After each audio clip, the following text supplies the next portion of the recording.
L'acte 2 du quinquennat Macron, le début du recueil des signatures pour le référendum sur la privatisation des aéroports de Paris et la surprenante critique du capitalisme par le président de la République. Vous regardez le petit coup de Bourbon numéro 36 et vous avez raison.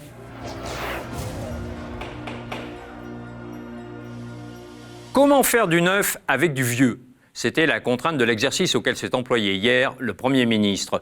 Convaincre que l'acte 2 du quinquennat Macron serait radicalement différent de l'acte 1.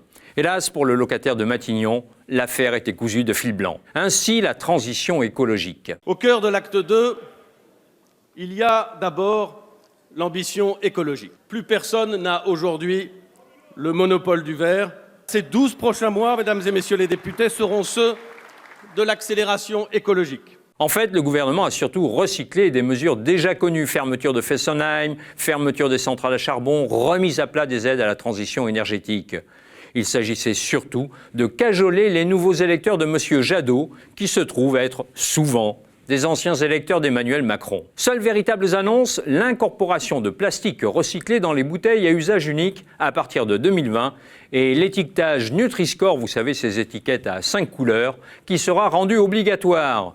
C'est maigre. Quoi qu'il en dise, ce gouvernement n'a pas changé d'orientation ni de méthode. Il entend bien continuer la casse de la protection sociale. Ainsi, sur les allocations chômage. Le troisième objectif vise à introduire une dégressivité de l'indemnisation pour les salariés qui perçoivent les salaires les plus élevés et qui sont en mesure de retrouver un emploi plus rapidement que les autres. En France, entre 700 et 1000 personnes perçoivent l'indemnité maximale plafonnée à 6 200 €. La dégressivité ne changera donc pas grand-chose au compte de l'UNEDIC. Sauf qu'il s'agit de préparer les esprits à une dégressivité générale des allocations, avec pour objectif le modèle allemand. Un recul du chômage, mais une explosion du nombre de travailleurs pauvres. Entre 1992 et 1996, l'assurance chômage avait déjà mis en place un tel système dégressif, sans aucun résultat probant, au point qu'il a été abandonné. Une étude de l'INSEE portant sur cette période a même montré que ce système a paradoxalement ralenti le retour à l'emploi. Et puis il y a les retraites. Nous maintiendrons donc la possibilité d'un départ à 62 ans en ne bougeant pas l'âge légal, mais nous définirons un âge d'équilibre et des incitations à travailler plus longtemps. Ainsi, chacun pourra faire son choix en liberté et en responsabilité. Vous l'avez compris, l'âge de 62 ans sera purement fictif, puisque pour partir avec une pension décente, il faudra attendre d'avoir 64 ans, voire plus. Situation qui sera aggravée par l'instauration de la retraite à points. Ce système poussera en effet les salariés à repousser sans cesse leur départ afin d'améliorer leur pension. L'âge pivot, l'âge référence du Premier ministre, ira en reculant au fil des ans. Et, question subsidiaire, comment les seniors sans emploi, bonne chance pour retrouver un job passé la cinquantaine, comment ces seniors survivront-ils jusqu'à leur départ en retraite ? Soyons justes cependant, Édouard Philippe n'a pas annoncé que des mauvaises nouvelles. Prenez les baisses d'impôts. Le taux d'imposition de la première tranche de l'impôt sur le revenu, qui regroupe 12 millions de foyers, sera abaissé de 3 points. Cela représente un gain moyen par foyer de 350 €. Les 5 millions de foyers de la tranche suivante bénéficieront d'un gain moyen de 180 €. Formidable, non ? Pas sûr. Soyons clairs, baisser les impôts de 5 milliards en une fois nous obligera à faire des choix pour contenir nos dépenses publiques. Moins d'impôts, mais moins de services publics. On avait cru comprendre, à travers le mouvement des Gilets jaunes, que les Français réclamaient justement l'inverse. Eh bien, il y a une solution. Rétablir l'ISF, ou bien abandonner le CICE et la flat tax. Mais c'est curieux, le gouvernement n'en a pas eu l'idée. Le clientélisme gouvernemental est sans borne. Les électeurs du Rassemblement national ont eu droit, eux aussi, à leur appel de phare sur l'immigration. C'est pourquoi, comme l'a annoncé le président de la République, le gouvernement organisera chaque année un débat au Parlement sur les orientations de cette politique. Le premier aura lieu au mois de septembre prochain. Reste la réforme constitutionnelle. Le Sénat ne veut pas de la réduction du nombre d'élus et menace donc de bloquer toute révision. Nous allons donc continuer à chercher à nous rapprocher, mais nous ne mobiliserons pas du temps parlementaire pour, in fine, constater le désaccord du Sénat. Nous attendrons le moment propice et la manifestation de volonté du Sénat, qui peut-être ne viendra qu'après le renouvellement de la Haute Chambre en 2020. Ce report tombe à pic, car il faut caser le débat sur la révision de la loi bioéthique qui prévoit l'extension de la PMA à toutes les femmes. Le projet de loi que le gouvernement s'est engagé à préparer pour tirer les conclusions de ces travaux est prêt. Conformément aux engagements du président de la République, il autorise le recours à la procréation médicalement assistée pour toutes les femmes. Le projet de loi sera adopté en Conseil des ministres fin juillet et pourra être débattu au Parlement dès la fin septembre. Il s'agit d'une incontestable avancée sociétale. Elle présente en outre l'inestimable avantage de rajouter de la division dans les rangs d'une droite déjà en perdition. On ne s'en étonnera pas, cette feuille de route pour les 3 ans à venir n'a pas séduit les oppositions.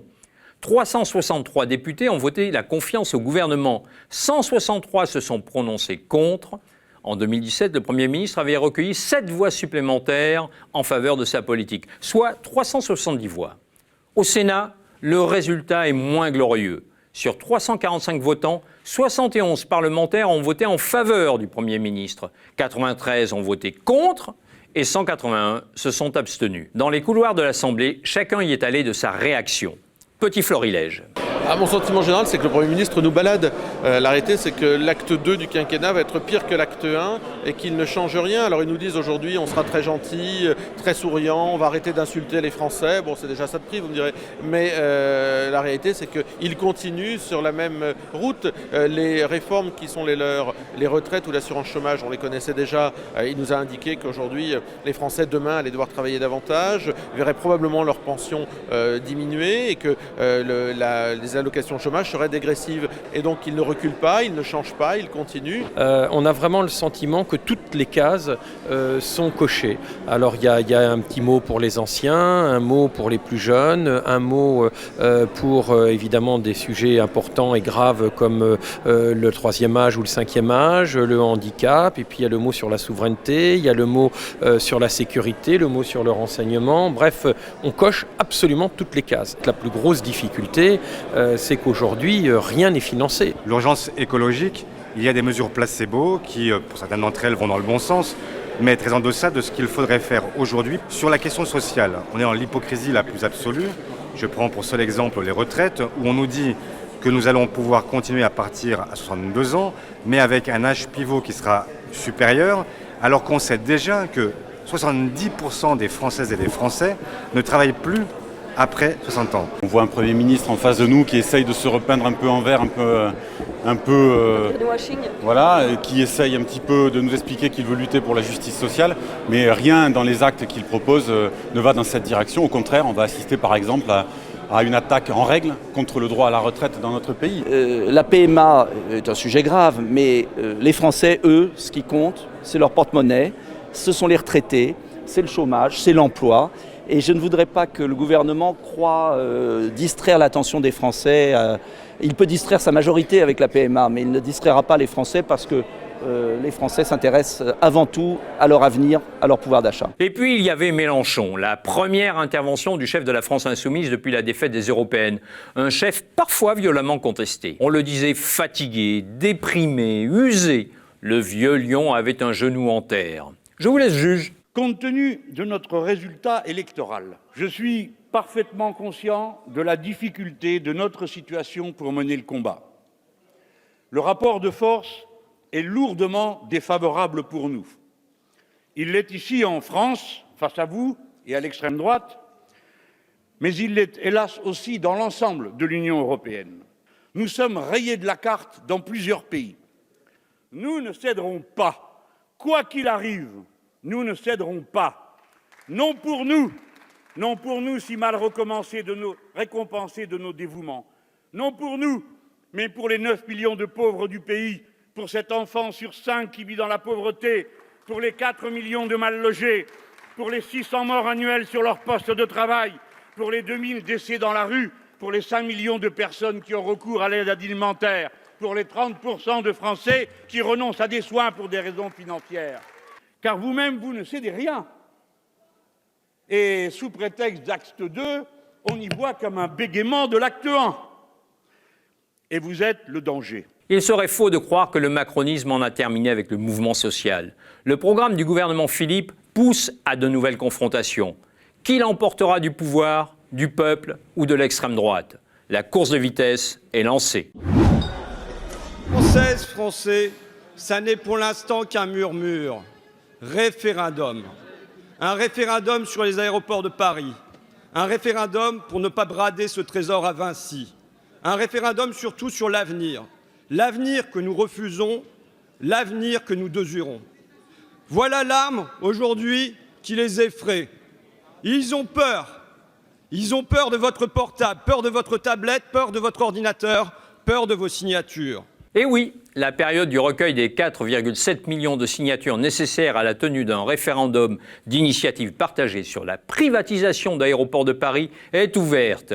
Depuis minuit, il est possible de signer à l'adresse suivante. Attention, n'oubliez pas de mettre les 3 W au début de l'adresse. Bien que la France soit une start-up nation, l'informatique du ministère de l'Intérieur vient tout juste d'abandonner le Minitel. Et d'après les premiers retours, les bugs sont nombreux. Alors faites-vous aider et insistez. Quand une avancée démocratique permet aux citoyens de s'exprimer, voire de trancher, il faut l'utiliser à fond. Vous pensiez qu'Emmanuel Macron était un néolibéral. Erreur. Dès qu'il s'échappe des frontières françaises, il révèle sa véritable nature, celle d'un bolchevique schizophrène. Vous ne me croyez pas ? Écoutez cette tirade prononcée à Genève à l'occasion du centenaire de l'Organisation internationale du travail. Quand le peuple, quelles qu'en soient les catégories, ne trouve plus sa part de progrès, il ne peut plus adhérer à un régime politique tel qu'il se présente devant lui. La crise que nous vivons peut conduire à la guerre et à la désagrégation des démocraties. Comme je n'en croyais pas mes oreilles, j'ai sollicité l'expertise de 2 députés qui passaient par là. Il y a des discours qui font bien au G7. Et puis il y a la réalité pratique en France, qui est souvent à rebours. Nous savons ce qu'est le macronisme depuis 2 ans. C'est une politique libérale, conservatrice. La droite est au gouvernement et elle conduit une politique de droite. C'est le style Macron, vous savez, on connaît, on l'a déjà dit, il y a George Orwell en 1984 qui disait faire la guerre c'est préparer la paix. Voilà, ça c'est Macron quoi. Détruire le code du travail c'est lutter contre le chômage. Bon voilà, c'est la novlangue. Bon, c'est un style. Le style, c'est l'homme, il est comme ça. Quand il dit quelque chose, il fait. En général, ce qu'il dit, c'est l'inverse de ce qu'il fait. C'est quand même dommage. Pour une fois, la plupart des Français auraient été d'accord avec le président de la République.